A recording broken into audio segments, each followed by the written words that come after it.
There were lots of D-Days. For my father, Harry Howard, it was the Salerno Landing in September 1943. He was a 20-year-old working-class Manchester boy who'd already spent 2 years seeing his friends die beside him. Like many others of his generation, he didn't talk often about his experiences, but he became more emotional at each Remembrance Day as he got older. The year before he died, in 1996, he wrote his memoir and included a short chapter to describe what war was really like. It's the most emotionally raw, moving, horrific and authentic story I think I've ever read.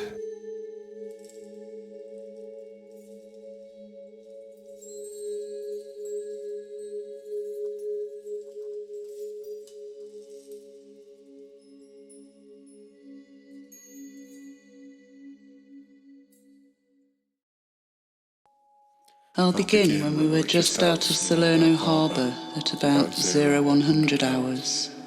It was dark. We already knew that the Italians had capitulated and we were expecting a fairly easy landing. The Navy were pounding the land with heavy shells, a fearful barrage, and you would not have thought that anyone could live under it. Normal, civilised people would have felt sorry for anybody at the end of such a terrible shelling, but soldiers are not normal, civilised people. They are part scared, part wild animal, so all around as the shells landed, you heard, "Kill the fucking bastards." You didn't know who or how they were killed or maimed, as long as there would be no one left to kill you. Some were still quietly writing what may have been their last letters home. An officer came and spoke to us and said that the Navy were going to obliterate the place.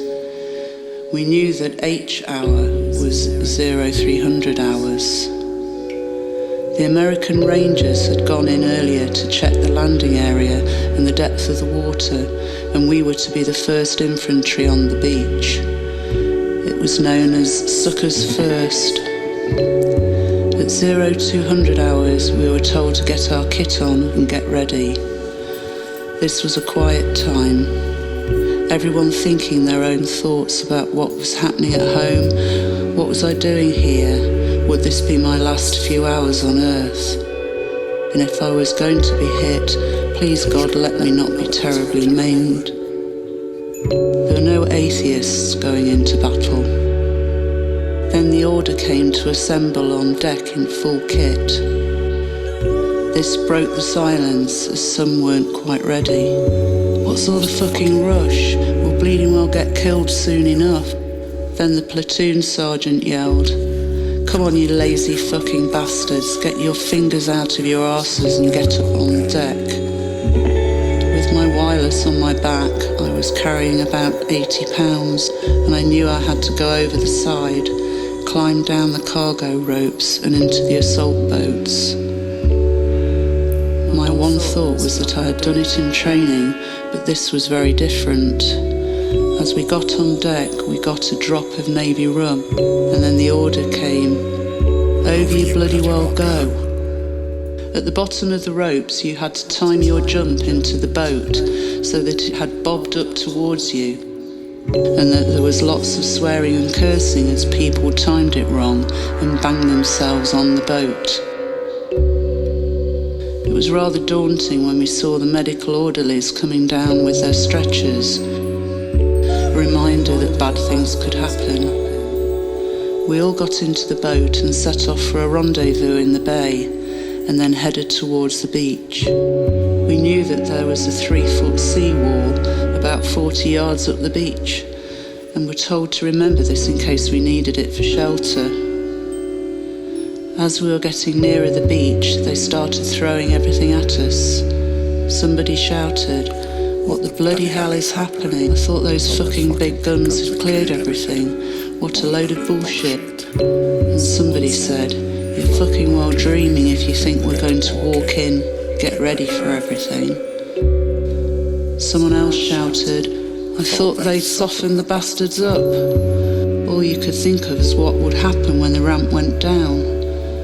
Shells were sending up spouts of water, and tracer bullets were flying everywhere.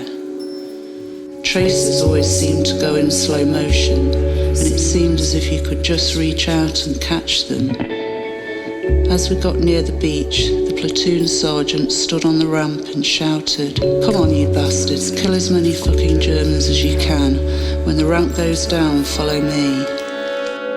As he said that, he was caught by raking machine gun fire and fell back into the boat, dead. All we could do was carry him to the back of the boat as we were hitting shallow water. Then we stopped and the ramp went down. We went into the water, which was shallow at first, and then I saw the troops in front of me suddenly go chest deep, so I struggled to get my wireless off my back and held it above my head until we got to the beach. As we waded forward, the lad next to me was shouting and swearing. I feel like shitting myself. Who are these people that make war? The fucking arseholes, the fucking shitheads, it ain't right. And on he went. As we hit the beach, the man in front of me was hit in the face and went down, and the man next to him was hit. All I could think was, keep going, remember the war. Bullets were whipping past from every direction, shells were blasting the sand all over the place, and shrapnel was flying all around. An officer coming up behind us was screaming, keep going, because by this time, a lot of us were flat on our stomachs trying to get away from it all. I just thought about getting to the wall so I could get the wireless working and find out what the fuck was happening. I got about 10 yards up the beach, another 20 to go. I looked around and saw someone hit by a shell that blew his leg off. He just lay there and bled to death. There was dead and wounded bodies all around me. The medics were doing their best to help, but they were getting hit themselves. As I looked back, bodies were rolling in the surf. I thought that it was impossible for us to make it. Too much was happening, and things were too desperate to be scared. I couldn't see any Germans and wanted to kill the bastards, but there weren't any in sight, despite them knocking hell out of us. The shoreline was taking on a pinky shade. Somebody lay down beside me. It was an officer, and he said, "Let's go and get that wireless somewhere where we can get it working." The next moment, his knee was shot away. I pulled his field dressing from his pocket and wrapped his wound until a medic took over. I thought I'd better move or I'll be here forever.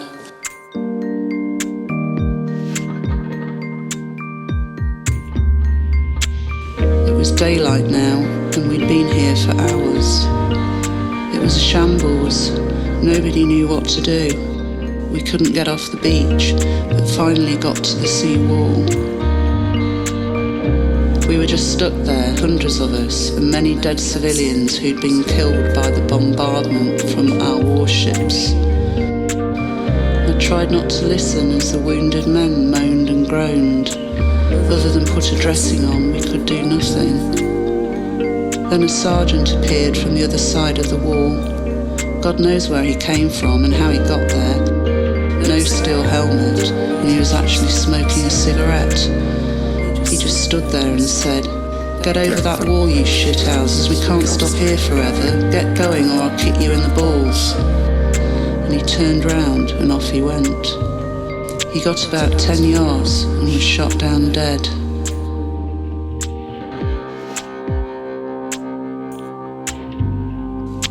At long last, a few armoured cars and tanks came off the boats. As the sun came up and we were getting hot and sticky, we got organised and about 200 of us went over the wall. We were met by a hail of machine gun fire and mortars that gained a few more yards.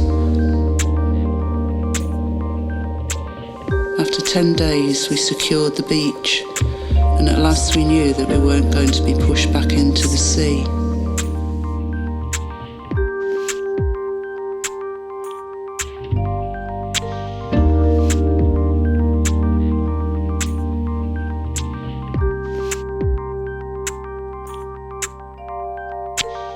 Now the war had finished and we were moving to Austria. Peace at last. Maybe now we could learn to be decent human beings again.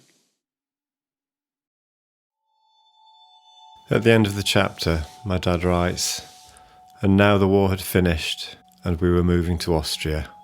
Peace at last. Maybe now we could learn to be decent human beings again." And he did.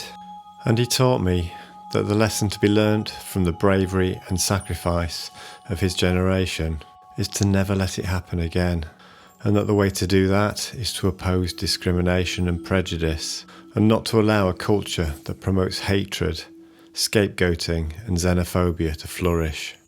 I was born 19 years after the landing and named Robert after a friend my mother and father met on holiday.